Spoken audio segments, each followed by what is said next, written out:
Regardez cette image. C'est la photographie du premier caryotype humain, prise à la fin de l'année 1955 à l'aide d'un microscope optique. Le caryotype est la carte complète de tous les chromosomes du noyau d'une cellule, piégés pendant la très courte période de la division cellulaire. Une demi-heure environ où ils sont observables, compacts, identifiables.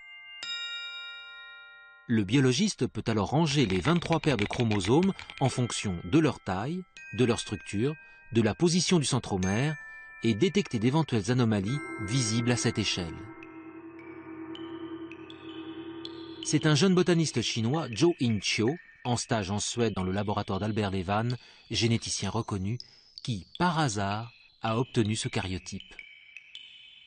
Il a mis de l'eau distillée à la place du sérum physiologique et les chromosomes ont été dispersés dans la préparation, ce qui les a rendus plus visibles qu'auparavant. C'est à partir de cette image que l'on a compté les 46 chromosomes humains et non 40. Pour réaliser un caryotype, il suffit de respecter quelques étapes dans l'ordre. Dans un premier temps, nous devons préparer la cellule en bloquant la division cellulaire au moment où les chromosomes sont visibles.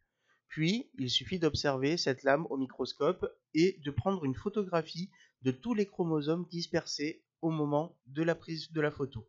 Sur cette planche photographique, il suffira ensuite de découper chacun des chromosomes, puis de les rassembler sur une nouvelle feuille et de les coller pour obtenir un caryotype trié et rangé.